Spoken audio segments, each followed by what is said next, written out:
This is Plant-Based Briefing, Plant Protein Trumps Animal Protein for Health by Xavier Toledo, RD, at Main Street Vegan Academy at mainstreetvegan.com. And I'm Marian Erickson. This is the Plant-Based Podcast where I curate a variety of articles on plant-based and vegan living, get permission, and share them with you here in about 10 minutes or less every weekday. And I'm pleased to have permission from Main Street Vegan Academy to share their content. And Xavier Toledo is a registered dietitian with the Physicians Committee for Responsible Medicine. So now let's get to today's plant-based briefing. Plant Protein Trumps Animal Protein for Health by Xavier Toledo, RD, at mainstreetvegan.com. Nearly 9 out of 10 U.S. adults think they need animal products for protein, according to a recent Physicians Committee for Responsible Medicine and Morning Consult survey. But is that really true? Of the 2,203 adults polled, roughly 90% said meat, dairy, or eggs are necessary to meet their protein needs, showing just how widespread this misconception still is. On the brighter side, when asked if it's possible to build muscle by eating only plant-based foods, slightly more than half of respondents correctly said yes. However, with 22% disagreeing and another 21% unsure, it's clear there's a lot of confusion around this matter. As a dietitian, I understand where this uncertainty comes from. Many of us grew up hearing messages about animal protein being necessary, myself included, but nutrition science tells a different story. A meta-analysis, linked here, of 13 clinical trials found plant protein to be just as effective as animal protein for maintaining strength and building lean muscle mass. The 12-week study, linked here, compared men following either a vegan or omnivorous diet. Both groups saw equal gains in muscle mass and strength when combined with a strength training routine.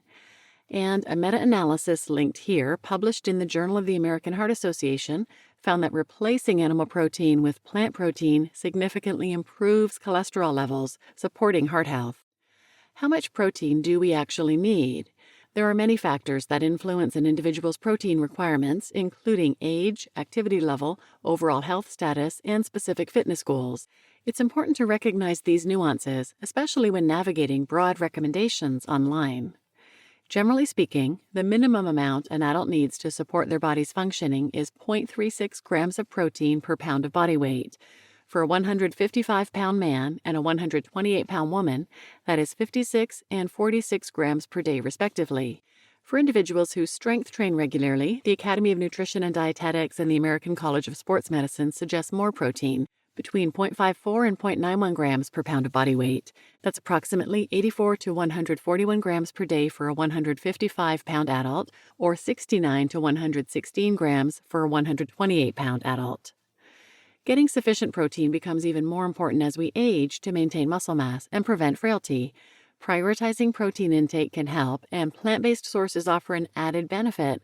They provide the necessary protein without the cholesterol and high saturated fat found in many animal products. Wondering what a realistic day of eating enough protein looks like? It's not difficult to meet our protein requirements on a plant-based diet. Consider the following examples of what a full day of eating could look like. Breakfast, peanut butter banana smoothie, 37 grams of protein. 1.5 cups of unsweetened soy milk, 2 tablespoons peanut butter, or 2 tablespoons peanut butter powder, 3 tablespoons hemp seeds, 1 medium frozen banana, half a teaspoon of vanilla extract, and half a teaspoon of cinnamon. For lunch, a burrito bowl, 34 grams of protein, 1 cup of cooked brown rice, a half cup of black beans, 1/4 cup textured vegetable protein seasoned with taco spices, a half cup of corn, a half an avocado sliced, a half a cup of diced bell peppers, a 1/4 cup of salsa, 2 tablespoons of nutritional yeast, and cilantro for garnish. And dinner, tofu and vegetable stir-fry with noodles, 36 grams of protein, a half block of extra firm tofu, cubed, 2 ounces of soba buckwheat or brown rice noodles, a half cup edamame, shelled, half a cup of mushrooms, sliced, half cup of bell peppers, sliced, half a cup of bok choy, chopped, 1 tablespoon of low-sodium soy sauce, 1 teaspoon of grated fresh ginger, 1 teaspoon garlic powder, and 1 tablespoon of nutritional yeast, optional for umami flavor. Total, around 107 grams of protein. It really is that easy.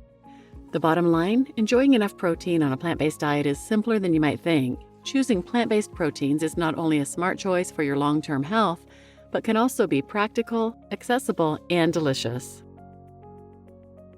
You just listened to Plant Protein Trumps Animal Protein for Health by Xavier Toledo, RD, at mainstreetvegan.com. And I'm your host, Marian Erickson. I've done a bazillion episodes about protein and how plant protein is better for us than animal protein. Let me link a few in the show notes, but you can also just use the search field where you listen or at plantbasedbriefing.com and put in the word protein and those will come up. But I will link the following: 523 and 524, protein for vegans and plant-based eaters; 400, animal protein versus plant-based protein and the protein combining myth; 316, the no BS guide to plant-based protein; 490, the harmful side effects of whey protein; 783 and 784, building muscle on a plant-based diet, the best foods and nutrients to eat; 798, 3 misconceptions about building muscle on a plant-based diet; and 295, changing protein requirements and increasing protein intake after age 65. So I'll link all those in the show notes. Feel free to check them out, and please share this episode with anyone who might benefit, and thanks for listening.